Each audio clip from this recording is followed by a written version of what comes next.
Aproveito para lembrar sobre aquilo que falamos na semana passada, né, que a palavra de Deus é a verdade.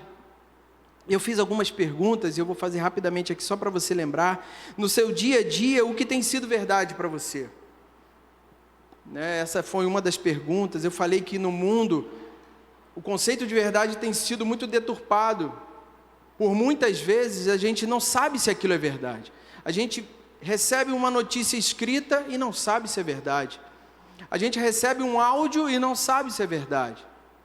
Hoje em dia, com a IA, a gente recebe até um vídeo e não sabe se é verdade.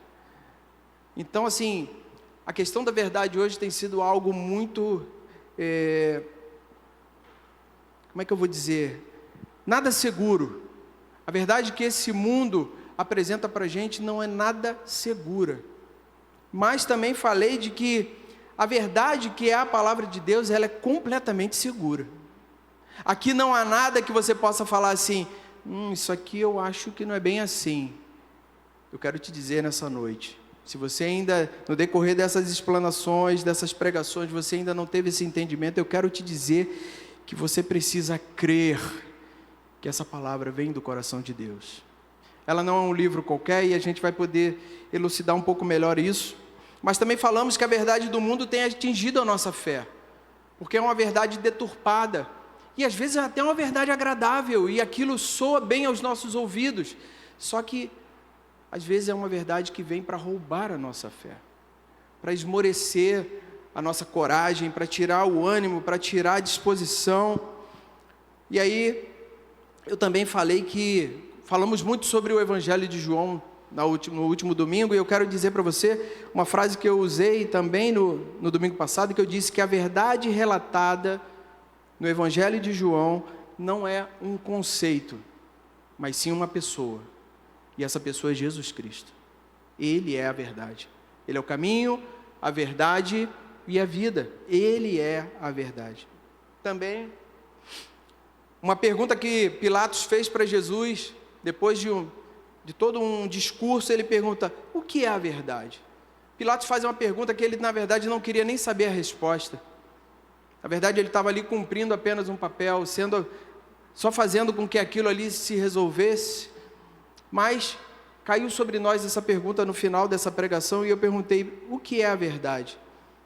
E a gente entendeu, no decorrer dessa explanação, de que Cristo é a verdade de Deus. Que o Pai é a verdade, e que a palavra é também a verdade de Deus. Então, isso que você tem nas mãos, ou no seu aplicativo, ou no seu celular, é a mais pura verdade de Deus. E diante de uma, sem ser redundante, diante de uma verdade tão explícita quanto essa, nós não podemos mais ver esse livro da mesma forma que vimos. Eduardo, eu sempre vi como verdade, amém. Mas parece que tem momentos da vida que a gente esquece de lançar mão, esquece de buscar a solução, esquece de consultar, esquece de ler, esquece de aprender mais desse livro. Vimos também no decorrer das últimas semanas que ele é um livro inspirado por Deus, que ele não tem falhas, que ele não tem erros. E o melhor, Deus nos deixou para que nós pudéssemos ter fé.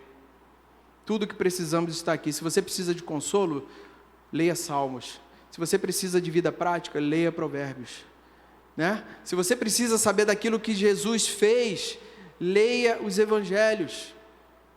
Se você precisa saber como foi a igreja primitiva, leia Atos dos Apóstolos. Se você precisa saber de algumas dificuldades que vivemos hoje, mas que a igreja no passado viveu, leia as cartas de Paulo.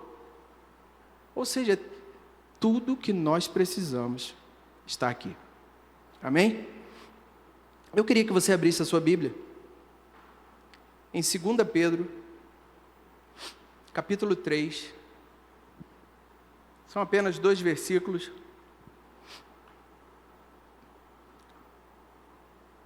2 Pedro, capítulo 3, versículos 3 e 4.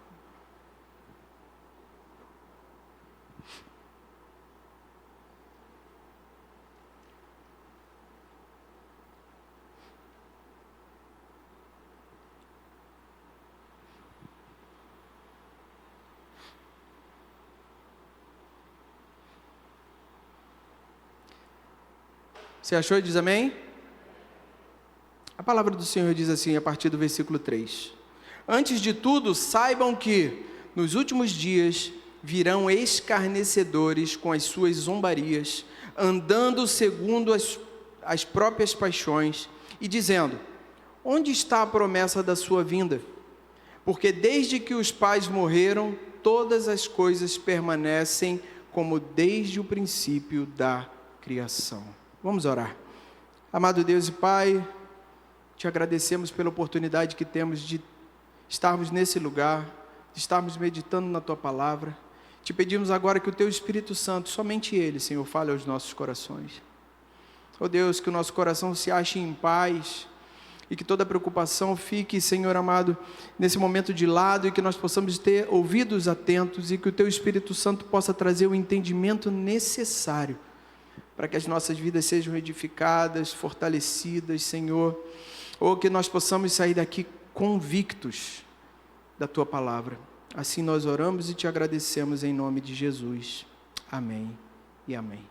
Só para você entender, essa carta, a segunda carta de Pedro, ela tem 3 capítulos, ela está falando, né, sobre, os 3 primeiros capítulos falam sobre, o primeiro capítulo, Pedro está encorajando aqueles leitores dessa carta a viverem uma vida de piedade e fé alicerçada na palavra de Deus. Então, se você pegar 2 Pedro, aí, a partir do capítulo 1, você vai ver isso, que Pedro está preocupado com aquela audiência, com aquelas pessoas, e começa a lembrá-los para que tivessem condição de viver uma vida de piedade e fé. E sempre, irmãos, para ter vida de piedade e fé, tem que ter alicerce. Não tenta viver uma vida piedosa, uma vida de fé, é impossível, não dá para viver uma vida alicerçada, uma vida de piedade e fé, sem a palavra de Deus. Onde você tem alicerçado a sua fé? A gente precisa alicerçar a nossa fé sobre a palavra de Deus. E ele lembra que a fé que há em nós tem o objetivo de frutificar. A nossa fé precisa dar frutos. Cada dia mais você pede a Deus: Senhor, derrama fé ao meu coração.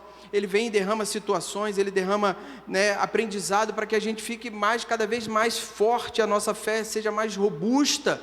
E para que isso? Para que eu e você possamos dar frutos. Para que eu e você possamos ir lá fora e falar do amor de Deus. E para que eu e você possamos ter uma vida que agrada, que glorifica o nome do Senhor. Porém, por causa do pecado, muitas vezes nós ignoramos. E o capítulo 1, ele fala sobre isso. Nós ignoramos as virtudes que devemos praticar como evidência da fé. Eu quero dizer para você que quando você tem fé, uma fé genuína em Deus, automaticamente a sua vida, ela expõe virtudes. É impossível nós termos uma fé genuína e a nossa vida não expor virtudes.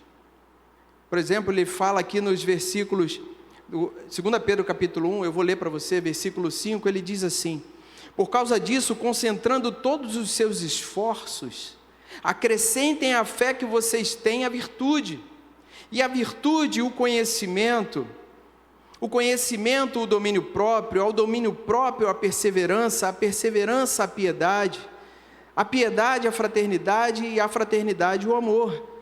E olha o que ele diz no versículo 8: porque essas qualidades, estando presentes e aumentando cada vez mais, farão com que vocês não sejam nem inativos, nem infrutíferos no pleno conhecimento do nosso Senhor Jesus Cristo.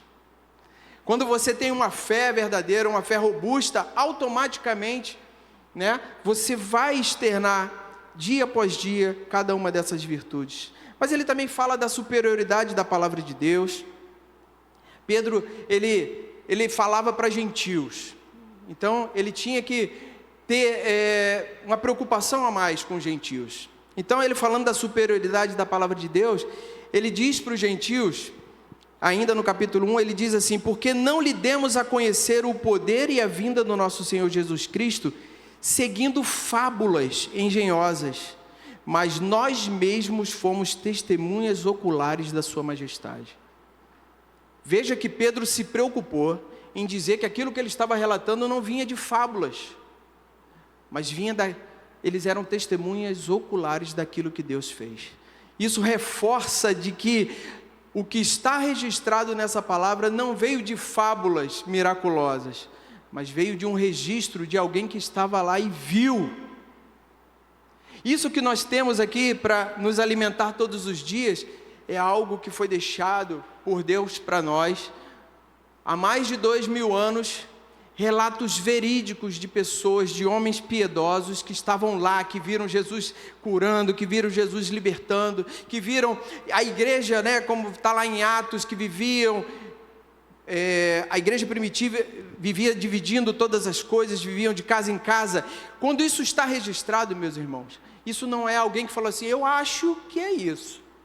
Não, quem registrou, Lucas, quando registra isso em Atos, ele registra porque ele viu acontecer, as pessoas ao redor viram acontecer, muitas vezes eles são testemunhas oculares, então está registrado, é a mais pura verdade. Capítulo 2, ele vem, Paulo, ó, a gente fala tanto de Paulo, né? Pedro está denunciando falsos mestres, e no capítulo 3, que é o capítulo que nós estamos aqui inseridos, ele está combatendo um falso ensino. Talvez eu tenha lido essa passagem, você não tenha entendido muito bem o que ela quer dizer, mas eu quero te dizer, para você entender, que aquele povo sofria com falsos mestres, com falsas informações, com verdades que não eram verdade. Será que a gente vive isso hoje? A gente recebe informação, a gente recebe algumas coisas como verdade, e que na verdade não são verdade? Com certeza. Nos dias de hoje também nós somos atacados, no bom sentido, ou até mesmo em um sentido bem difícil, sobre informações que não são verdade, mas que muitas vezes inquietam o nosso coração, que muitas vezes roubam de nós a paz. Mas eles não somente sofriam com falsos mestres, mas também sofriam com falta de convicção. E aí eu quero que você tenha atenção nisso. Nós, como cristãos, precisamos ter convicção, irmãos. Não dá para ser cristão e assim, olha, eu sou cristão, mas eu creio mais ou menos. Tem hora que eu tenho dúvida se Jesus realmente veio, se Jesus realmente curou aquilo tudo, porque era muita coisa, né? De repente eu tenho dúvida se ele falou, Lázaro, vem para fora. Sabe, nós precisamos de convicção. E a nossa convicção, mais uma vez, tem que estar pautada aqui. Se você é cristão há muito tempo, ou há pouco tempo, porque às vezes o tempo cronológico não quer dizer nada na vida cristã. Sabia disso? Vou te dizer algo muito pessoal. Eu estou na igreja há 30 e poucos anos, mas Deus ele vai se revelando gradativamente. E tem momentos da nossa vida que a gente está caído, a gente realmente está desmotivado, a gente está indo para a igreja no automático. Então, se a gente for falar assim de 30 anos que está na igreja, isso não quer dizer muita coisa. Talvez dos 30 anos você tenha vivido intensamente a sua fé, apenas 10. Mas eu quero te dizer que nós precisamos ser convictos. Convictos, verdadeiramente convictos daquilo que cremos. Tem uma igreja, é a igreja perseguida. Eu imagino o quão difícil é para aqueles homens e mulheres estarem num lugar onde sabem que a sua vida está em jogo todo momento. Você já imaginou? Você saiu da sua casa, pegou lá o seu carro, ou veio de condução, ou pegou o seu Uber. Você veio para a igreja, se tinha uma certeza é que nada aconteceria com você, porque você está indo para a igreja. Estou certo? Alguém aqui tinha um risco de morte porque estava vindo para a igreja? Não. A gente saiu de casa com outros riscos, né? Infelizmente, na sociedade em que a gente vive, a gente tem outros riscos, mas não risco de morte. Agora eu quero te dizer, existem locais, igrejas, que para se reunirem assim, nesse lugar aqui, estão preocupados se algo vai acontecer, se alguém vai chegar. Tem países em que uma reunião como essa seria um verdadeiro sonho. Todo mundo sai de casa arrumadinho, né? Botou seu terno. Aqui é um outdoor, né? Sou crente, né? De terno, vindo para a igreja domingo de tarde para a noite. Tem gente que sonha com isso aqui. Tem gente que sonha com essa liberdade. Quando eu falei da sua Bíblia, talvez você tenha lembrado. Eu vou ler a NAA, vou ler a NVI, vou ler a Corrigida, vou ler a revista de tanta Bíblia que você tem gente que sonha em ter apenas uma Bíblia. Agora, essas pessoas não têm a liberdade que nós temos, essas pessoas talvez não tenham o mesmo número de Bíblias que nós temos, mas elas têm uma coisa: ser cristão em meio à igreja perseguida tem que ser convicto. Não dá para ser mais ou menos, tem que ter convicção. E eu quero que você guarde isso no seu coração, nós precisamos ter convicção. Aqui Pedro, ele está combatendo, porque tinham falsos mestres que estavam dizendo: onde está a promessa da sua vinda? Estava colocando em xeque: onde está a promessa da sua vinda? Porque desde que os pais morreram, todas as coisas permanecem como desde o princípio da criação. Ou seja, quando é que ele vai voltar? Isso vai acontecer de fato, de verdade? Eduardo, o que isso me aflige hoje? Aflige que se nós não conhecermos a palavra, se nós não reconhecermos que ela é a verdade, se nós não reconhecermos que somente a Escritura é a palavra de Deus, talvez a gente se pegue exatamente como esses. E a igreja estava sendo assolada por esse pensamento. Aqueles escarnecedores afirmavam que o mundo sempre foi assim, que nada mudaria, portanto, não haveria juízo, nem prestação de contas, quando o Senhor voltar no grande dia. Veja, e o que isso favorece ao mundo? Quando alguém no mundo fala assim: olha, o meu tataravô já dizia que Jesus ia voltar, o meu pai, o meu avô, o meu pai, todo mundo fala que Jesus ia voltar, Jesus nunca voltou. E talvez, para alguns isso seja motivo de quê? Já que nada disso está acontecendo, esse juízo parece que nunca vai chegar, isso favorecia muita coisa, favorecia uma libertinagem moral, favorecia um desprezo pela santidade, favorecia um descrédito da esperança cristã. Qual é a sua esperança? A minha esperança é que ele vai voltar. Essa é a sua esperança? Pois é, muitas vezes aquele que falava essas coisas lá, que estava atacando aquela igreja, ele trazia descrédito para aquela esperança da igreja. Nos dias de hoje não está diferente não. Para quem não reconhece a verdade da palavra, libertinagem moral, desprezo pela santidade, descrédito da esperança cristã. E uma coisa que é terrível, chamada relativismo. Tudo é relativo. Tudo é relativo. A verdade é relativa. A verdade que é a sua verdade não é a minha verdade.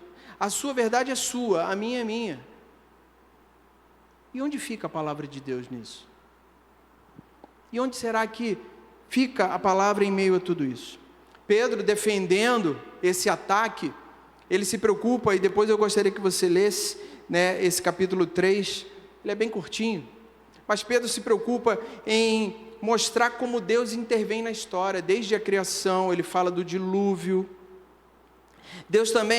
Pedro também toma o cuidado de dizer que Deus não está sujeito ao tempo humano. Para isso eu gostaria que você abrisse aí.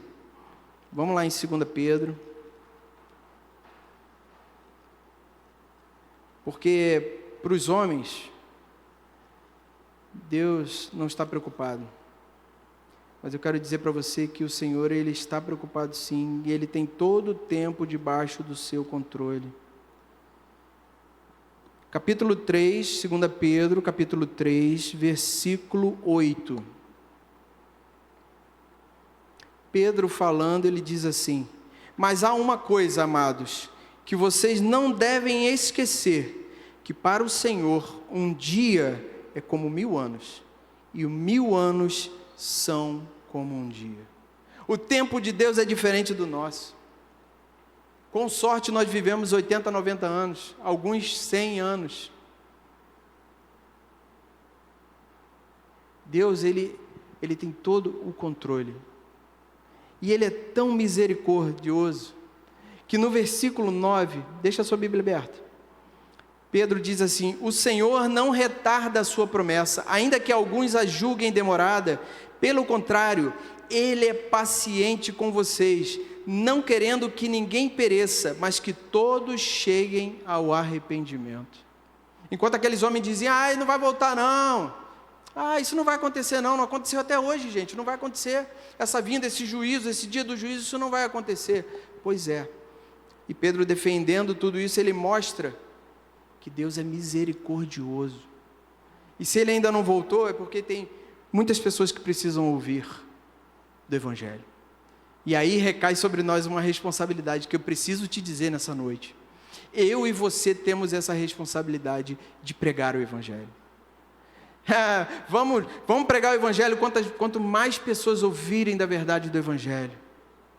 Quanto mais pessoas forem atingidas por essa verdade, talvez a gente consiga abreviar esse tempo da vinda dele. Ele é que sabe o tempo, mas eu e você precisamos fazer a nossa parte.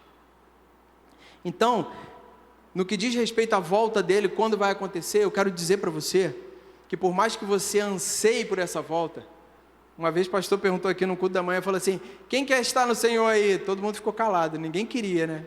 Todo mundo pensa na eternidade, mas ninguém quer ir agora. Não, eu quero, mas mais um pouquinho, né? Mas eu quero dizer para você que esse tempo de Deus não é atraso, é misericórdia. Não é atraso, irmão. Ah, mas isso nunca se cumpre, isso nunca está chegando. Você crê mesmo que não está chegando, porque eu estou olhando para aquilo que está acontecendo e estou começando a perceber que isso está muito próximo. Será que a gente vai ser essa geração que vai ver a volta de Cristo?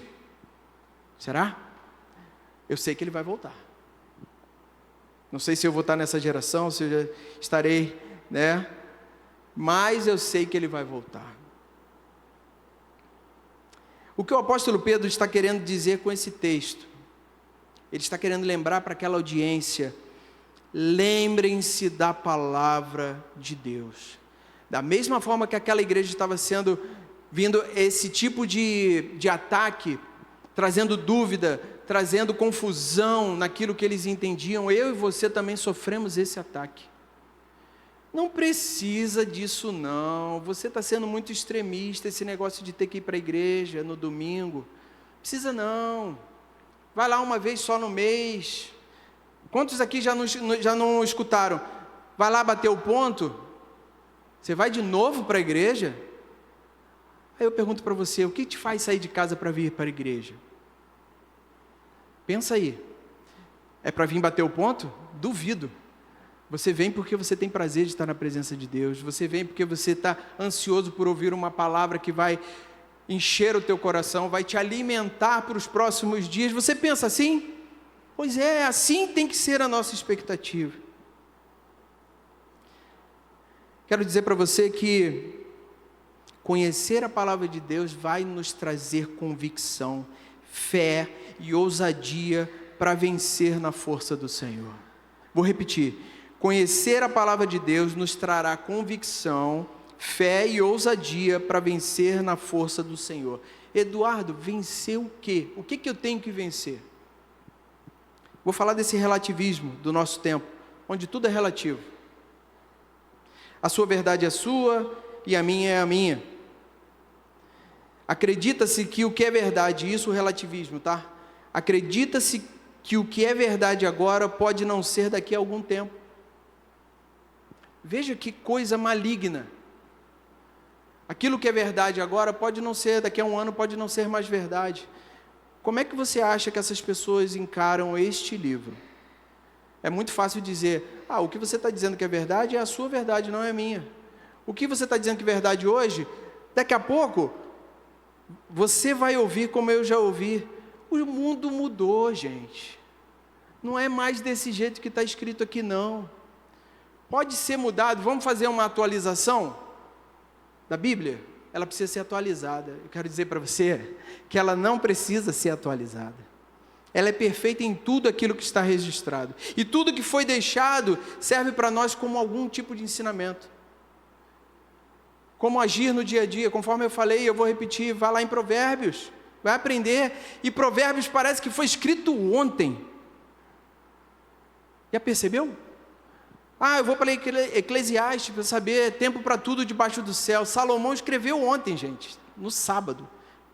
De tão real, de tão vivo, de tão pertinente que é nos dias de hoje. Percebe que não podemos alicerçar nossa vida e a nossa fé sobre essa verdade que o mundo prega, você e eu precisamos conhecer a palavra de Deus, porque ela é a verdade que eu preciso estar alicerçado. Nessa jornada cristã, o que vai nos sustentar até o final é um bom alicerce. Se a gente não tiver alicerçado, a gente não chega no final dessa jornada. Se o meu alimento não for suficiente, eu não chego no final da jornada. Se eu não estiver bem alimentado, se a minha fé não estiver bem alimentada, virão dias, que a palavra diz que virão dias difíceis. E como é que a gente vai encarar os dias difíceis se a gente não tiver alicerçado sobre essa palavra? Deixa eu te fazer uma pergunta. Será que hoje, dia 1º de fevereiro de 2026, estamos realmente convictos da nossa fé? Vou repetir. Será que hoje, dia 1º de fevereiro de 2026, estamos realmente convictos da nossa fé? Nós sabemos em quem temos crido? Nós conhecemos o Deus que temos crido? Será? A própria palavra vai dizer em Romanos capítulo 10, 17, e assim a fé vem pelo ouvir. Essa você completa para mim, né? E assim a fé vem pelo ouvir, e ouvir a palavra de Deus. A fé que eu e você precisamos vem pelo ouvir. E ouvir qualquer coisa, e ouvir a verdade relativista do mundo, e ouvir a verdade que não se sustenta, não. A nossa fé vem pelo ouvir, e ouvir pela palavra de Cristo. Essa noite, se eu posso pedir algo a Deus, é que nos dê convicção. Convicção. Que nós não sejamos um crente mediano, não. A gente tem que pedir a Deus: Senhor, eu quero ser convicto, eu quero te conhecer profundamente. Eu quero ter convicção. Convicção é algo que é firme, uma firme certeza ou crença em algo. A nossa fé precisa ser firme. Se não foi firme até hoje, irmão, toma uma posição. É posicionamento. Há tempos atrás a gente ouvia muito falar sobre posicionamento. Nós hoje, no mundo que estamos vivendo, ou a gente se posiciona ou a gente é engolido. Ou você se posiciona como cristão, abre mão de coisas, ou você vai ser engolido. E você vai ser, como disse aqui a palavra, inativo, infrutífero. Não é isso que Deus quer para nós. Pelo contrário, Ele nos quer plenos. Eduardo, tem gente assim no mundo, convicta desse jeito? Tem. Tem muitos cristãos convictos, que têm certeza. Eu falei da igreja perseguida. Também quero falar de homens do passado, que eram completamente convictos. Reforma protestante, Lutero, Calvino, né? Homens convictos. Eles não só acreditavam na palavra, como sendo uma palavra que não tem falhas, não tem erros, e é completamente suficiente, como eles dariam até a sua vida por essa palavra. Tem convicção maior do que dar a vida? Tem locais aí que chega na hora lá do vamos ver, e aí, vai negar Jesus ou prefere a morte? E tem pessoas convictas de que estarão com Deus, e eles não negam, tem convicção. Esses homens aqui, na época da Reforma Protestante, eram completamente convictos. Um deles, Lutero, escreve uma música chamada Castelo Forte. Eu até tentei, sabe? Mas, meu Deus, era muito difícil para mim. Mas eu quero ler essa letra para você, e eu quero que você preste atenção.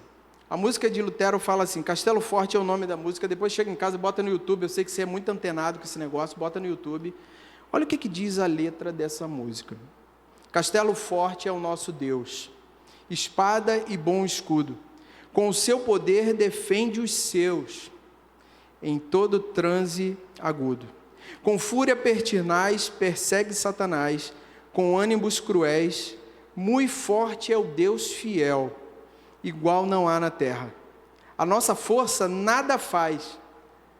Eu creio que essa música já está falando do seu coração, né?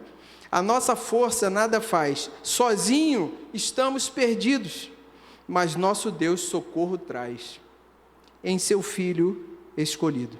Sabeis quem é Jesus, o que venceu na cruz, Senhor dos altos céus, e sendo o próprio Deus, triunfa na batalha. Se nos quisessem devorar, demônios não contados não nos iriam derrotar, nem ver-nos assustados.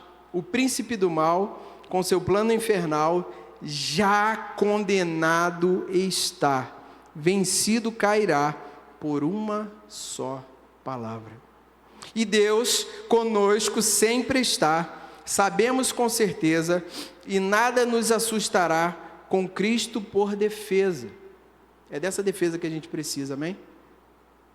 E a última estrofe diz: se temos de perder famílias, bens, prazer, se tudo se acabar e a morte enfim chegar, com Ele reinaremos. Que música! A gente ia tentar fazer ela aqui, mas a gente vai deixar para uma próxima oportunidade. O homem que escreve essa música, ele é plenamente convicto, e essa última parte diz: se temos de perder família, bens e prazer. Família, bens e prazer. Se tudo se acabar e a morte enfim chegar, com Ele reinaremos. Ele tinha convicção do que ele queria. Tanto Lutero como Calvino não foram martirizados, morreram, enfermos, com idade. Mas eu quero dizer para você que existia no coração deles convicção. E a gente precisa dessa convicção, porque nós temos tudo o que precisamos. Somente a Escritura, somente a palavra. A Reforma combatia uma série de tradições que estavam fugindo dessa palavra, e por isso Lutero, Calvino começam a fazer toda essa reforma protestante, porque eles criam que somente a palavra era suficiente. Não precisava pagar dinheiro para perdoar pecados, não precisava. A palavra nunca disse isso, então eles preferiam escolher a palavra. Isso aqui eu copiei e eu quero ler também para você. E assim, eu até vi uma pregação esses dias que o pregador dizia: quando alguém está pregando e fala que está chegando ao fim, não confie, mas confia, tá? Quero dizer para você o seguinte: essa descrição foi a descrição da Bíblia do Hernandes Dias Lopes. O pessoal já está assim para mim. Olha o que diz, ele resumindo sobre a Reforma Protestante, ele diz o seguinte: a Bíblia é o livro dos livros. Se você concordar, que o teu coração possa aquecer com isso. É o livro mais publicado na história da humanidade. Inspirado por Deus, escrito por homens piedosos. A Bíblia é a palavra de Deus, infalível, inerrante e suficiente. A nossa única regra de fé e prática. Ela nos traz a mensagem da salvação, ela nos aponta para Jesus. Escrito num período de aproximadamente 1.500 anos, o tempo que se demorou para escrever tudo, 1.500 anos, de Moisés até João, lá na ilha de Patmos, escrevendo a revelação do Apocalipse. Mais de 40 escritores de culturas e línguas diferentes, em tempos diferentes, 1.500 anos, e não tem uma contradição sequer. Que coisa! Existe uma harmonia clara em toda a Bíblia, você percebe? Antigo Testamento apontando para o Novo Testamento, coisas que foram ditas no Antigo se cumprindo no Novo, tudo em acordo. E eu tenho que te dizer, foi escrito durante 1.500 anos por mais de 40 escritores diferentes, em culturas e línguas diferentes, e ninguém choca a informação. Não tem nada que diga: vou lá no Antigo Testamento, isso não está aparecendo, isso não é isso. Não, perfeito. Qualquer obra humana precisa de revisão e de atualização. Quando alguém escreve um livro, normalmente tem uma nova versão que atualiza, que muda. A Bíblia ela é infalível e inerrante, pois a mente que a produziu é divina. A Bíblia que você tem na mão foi produzida por uma mente divina. Esse livro tem mais de 2.000 profecias. Todas elas se cumpriram, estão se cumprindo ou irão se cumprir literalmente. O Deus da Bíblia escreve a história antes dela acontecer. Que coisa maravilhosa! O poder de Deus age através da Escritura, e isso é um fato inegável. Você tem visto o poder de Deus acontecer através da Escritura na sua vida? Você tem visto as promessas de Deus se cumprirem na sua vida através da Escritura? Tem visto? Tem visto a fidelidade de Deus te alcançar através da Escritura? Tem visto o renovo de Deus te alcançar através da Escritura?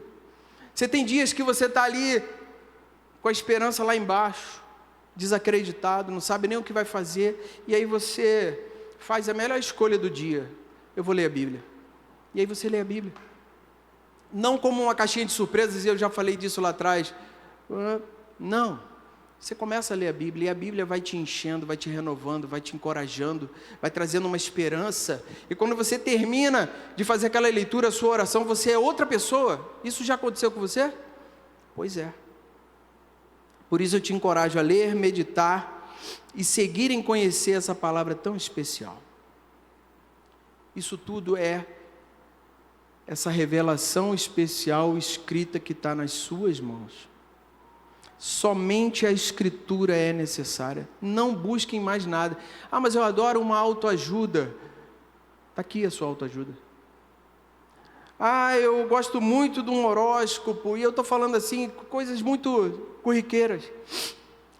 O seu dia está determinado pelo Senhor, não pelo ascendente, descendente, precedente. A sua vida depende de Deus. A sua vida, o seu dia de amanhã já está escrito. Você quando sai, Ele acampa os anjos ao derredor, te guardando e te protegendo. Tudo depende dEle, não depende se... mas o ascendente não está, o descendente, né? Eu nem sei se existe descendente. Mas eu quero dizer para você que a sua vida não depende de coisas humanas. A sua vida depende de Deus. É interessante que, só para fechar, olha aí, em Atos capítulo 15, tem um relato que fala sobre a igreja está recebendo gentios, e uma parte da igreja diz que aqueles gentios precisavam ser circuncidados. E aí primeiro Paulo e Barnabé era uma questão difícil de se resolver, vão para Jerusalém para se encontrar com os outros apóstolos, com a igreja e com os presbíteros vamos lá, o que a gente vai fazer com esses gentios? E aí, chegando lá, Pedro, que é aquele impulsivo, né, ele toma logo as rédeas e começa a falar da sua autoridade, porque Deus o chamou para pregar aos gentios. E ele começa a falar de tudo aquilo que ele foi chamado para pregar aos gentios e tudo mais, e ele usa a sua autoridade, porque ele tinha autoridade para isso. Se não bastasse, ele se cala, a situação ainda não foi completamente resolvida, vem Paulo e Barnabé, e começam a falar, porque também pregavam a gentios, começam a falar da sua experiência, do seu testemunho, e começam a dizer: olha, mas nós vimos Deus operar maravilhas no meio dos gentios, nós vimos Ele curar, vimos Ele operar, e acrescentam com o seu testemunho. Pedro vem com autoridade, Barnabé vem com testemunho, junto com Paulo. Agora, Tiago foi preciso. Tiago não veio com autoridade, Tiago não veio com testemunho, mas Tiago veio com a palavra de Deus. E ele cita uma passagem lá de Amós, onde diz sim que tudo aquilo já estava previsto, que os gentios seriam alcançados.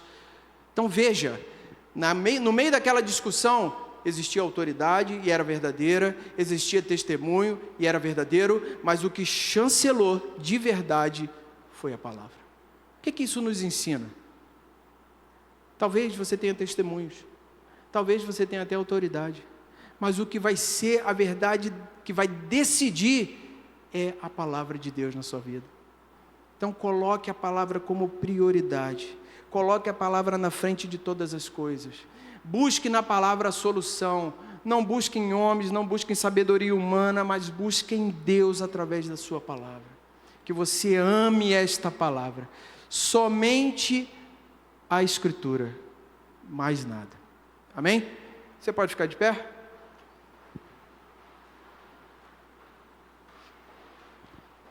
Quero orar. Eu peço a Deus que essa palavra dê frutos. Por mais que às vezes parece que a gente está repetindo muitas coisas, mas é impossível falar da palavra sem falar dessas coisas. E talvez a repetição seja realmente importante para que a gente guarde, para que a gente possa fixar. Feche os seus olhos.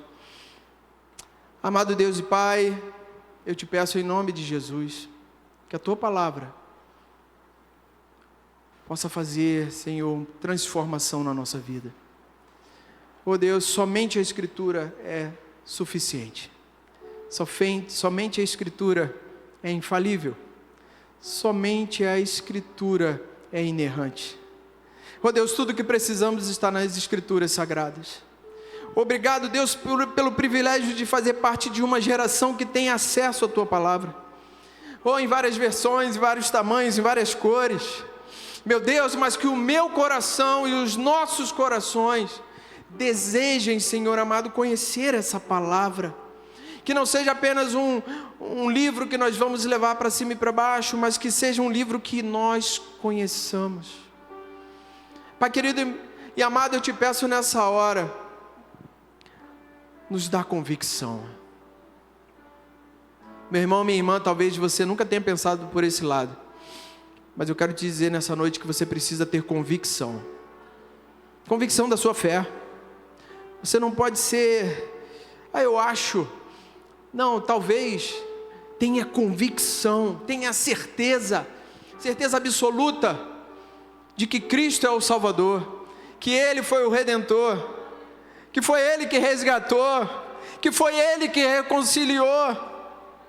Oh Deus, aviva em nós, traz a memória, Senhor, não nos deixa distraídos com tantas coisas, mas nos traz a memória, Senhor, a Tua Palavra, nos traz a memória tudo aquilo que pode fortalecer a nossa fé. Tira de nós toda a covardia, tira de nós, Senhor amado, toda a inatividade, tira de nós toda coisa infrutífera, Senhor.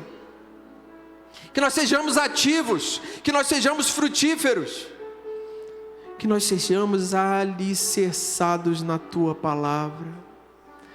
Louvado seja o Teu nome.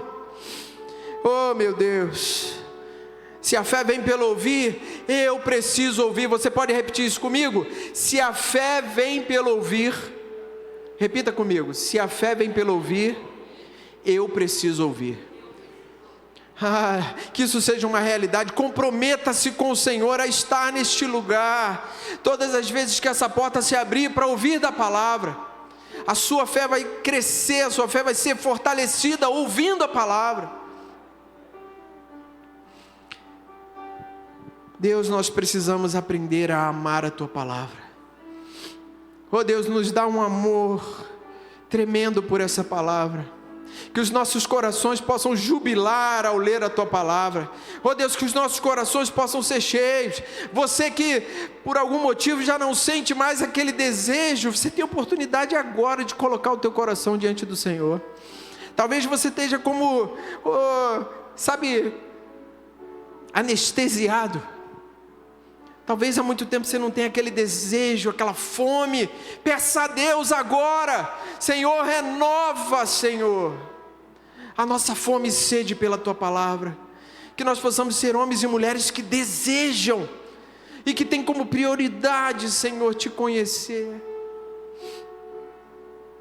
E eu também quero que você guarde na sua mente que a Bíblia é a nossa única regra de fé e de prática. Que a nossa prática glorifique ao Senhor, que a nossa fé glorifique ao Senhor, porque a Bíblia é a nossa única regra de fé e prática. Pai santo e bendito, nós precisamos de Ti. Age em nós e através de nós. Muda a nossa vida, Senhor, transforma o nosso querer, transforma, Pai, os nossos desejos. Meu Deus, que nós sejamos homens e mulheres que têm fome e sede de Ti. Sacode-nos, Senhor, se for necessário, mas que nós possamos ser diferentes, que a nossa semana seja diferente, Senhor, que o Teu Espírito Santo nos convença de que nós somos pobres e pecadores e necessitados da Tua Palavra. Deus, faz-nos homens e mulheres cheios de Ti, faz-nos homens e mulheres cheios do Teu Espírito Santo. Meu Deus, não queremos mais ser como somos, queremos ser melhores, queremos estar mais próximos de Ti, queremos Te conhecer melhor. Não queremos ser como vasos vazios, mas queremos ser cheios. homens e mulheres que têm uma palavra nos lábios, homens e mulheres que têm um coração, oh Deus, queimando para falar de Ti. Ah, Deus, reaviva os nossos corações.